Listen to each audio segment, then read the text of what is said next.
Hello po mga kababayan, kamusta po kayo? Sana po nasa maayos po kayong kalagayan. Si Kamanong po inyong lingkod ay nagbabalik po muli at tayo po ay magsama-sama magkomentuhan dito po sa Tambayan Makabayan. Mag-umpisa na po tayo. Komentuhan po natin, ito po katatapos lang na hearing po ng impeachment ng ating Vice President, ikatlong araw na po. At dito po ay marami po tayong nakita at natuklasan at nasaksihan na talagang pinipilit po nila na ma-impeach lamang ang Vice President.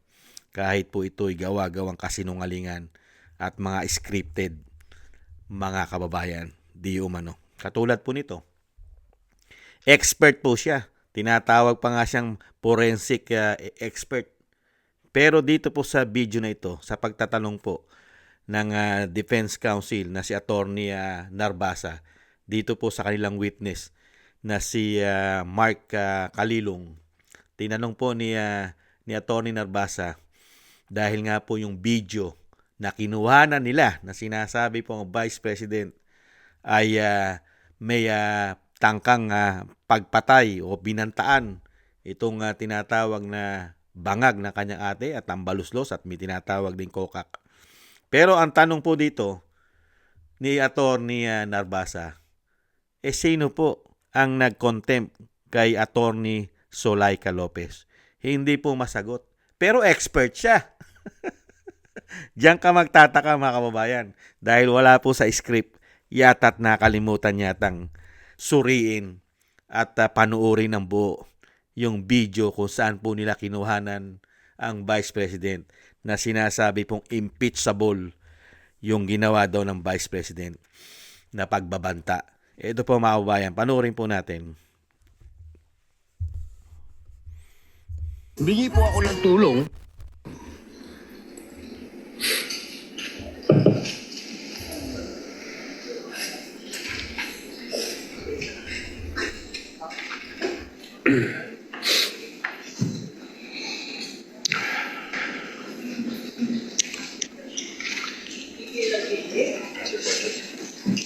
Counsel, for the record and for reference, kindly identify the timestamp that you will be playing. I presume in chronological order. Your Honor, for the record, we are showing the witness a part of the video marked as the prosecution's Exhibit P-4-10. First video, the timestamp around 0001:27 to 0002:20 of the November 23, 2023 press briefing as contained in the video that you identified yesterday, sir. Your Honor, may we ask that the video be played at those specific timestamps? I do an apology. And then, ang sabi po nila, I just have to do an MR. And I did an MR, but they did not rule on it. And then suddenly they have an order transferring me. When ang nauna naman na order ng final ng lawyers namin was an MR to lift that order of contempt. Because they said that was the procedure. If they were not able to rule on that, how were they able to come up with an order, to transfer me to the women's correctional in the dead of the night? I mean, bakit ganun? Wala na bang rights yung mga tao? They just go to your room and then just get... Bakit?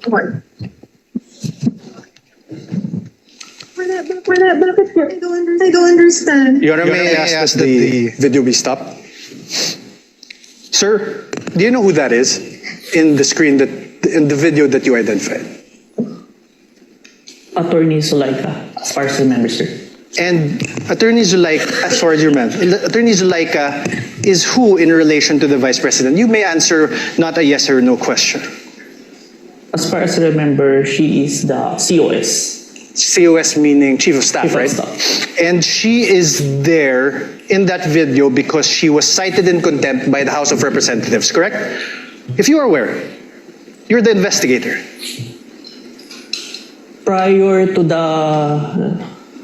Sir, my question again.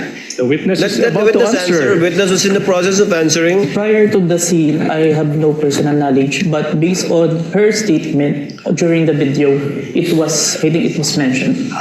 So you didn't investigate the things that happened prior to the scene, correct? Sir, we have- yes or no? We have investigated, sir. You didn't investigate. Oh, I did, sir. That's why there's an October 18, sir. So what happened before that? If you investigated, what I would happened? say I don't have personal knowledge, sir. Sir. Because I'm not present during that time, sir. Witness is not responsive. The question was, what happened prior to this video, this particular clip of the video, if you know, given that you investigated the incident, as you said? As far as I remember, there is a hearing in the House of Representatives. What committee, sir? I can't remember the committee, sir. What happened, sir?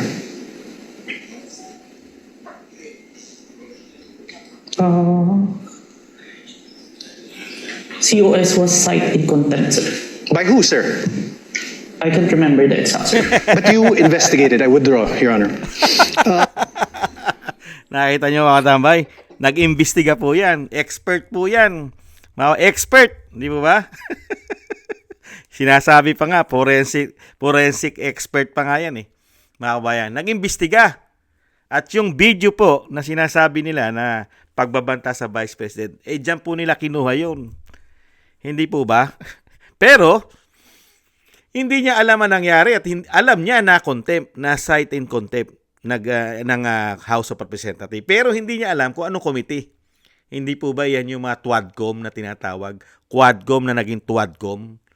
At grabe po ang panggigipit na ginawa po nila diyan po sa secretary po ng Office of the Vice President na si Attorney Zulaika Lopez.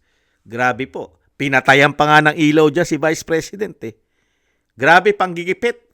Kaya nga mga kababayan, ang talaga pong may threat ay ang Vice President dahil siya po pinababagsak na pilit ng puwersa, napakaraming puwersa, gamit pa pera ng taong bayan. Di po ba? At yung sinasabi nga po ni Senator Alan Peter Cayetano, kung talagang may threat at may banta sa buhay na tinatawag na bangag na kanyang ate, ulitin po natin at yung tinatawag din pong kokak at tinatawag din daw pong tambaluslos. Di ba? Una mo dapat ipaalam doon sa mga PSG nila. Di ba? Yung presidential nila, security. Dahil yun po ang nagbabantay sa first family. Kung talagang may threat. Pero hindi naman po nangyari yun eh. Hindi naman nangyari. Dahil nga po, wala naman talagang banta sa buhay nila. Hindi po ba? Kaya nga itong napaguhuli mahuhuli mo sa sariling bibig, mga kababayan, na ang ginawa nila sa Vice President, sinisingle out lang nila para mapabagsak at pilit nilang pinababagsak. Dahil dito po, mga kababayan, kung talagang nag-iimbestiga ka, lahat ng pangyayari, lahat ng buod doon sa video dahil ini-impeach nyo ang Vice President, dapat alam mo lahat ang pangyayari. Alam mo lahat. Pati yung mga sinabi ng Vice President, alam mo sana lahat na hindi po direkta na nagbabanta siya sa pamilya bangag di umano at lupin di umano. Hindi po ba? Dahil unang-una, yung sinabi po ng Vice President, kung siya'y matotodas, kung siya'y mawawala, kung siya'y kikitilin dahil unang may banta sa buhay niya at sa kanyang pamilya. Hindi po ba? Kaya nga dito po mga kababayan, huling-huli mo na agad sa sariling bibig at ang kanila pong mga script, mga kababayan, na talaga pong ginugulan at ginastusan ng pera ng taong bayan para lang po sa pangsariling interes nila. At syempre, protection po nila na ang Vice President ay hindi maging Pangulo ng bansa. Hindi po ba? Saan ka ba naman nakakita? Yung video na pinakunan mo, ulitin natin, yung video na pinakunan mo na sinasabing expert ka, ikaw ang nagsusurit, nag-iimbestiga, mga kababayan, ni hindi mo man lang inimbestigahan ang nangyari. Kaya nagagalit ang Vice President.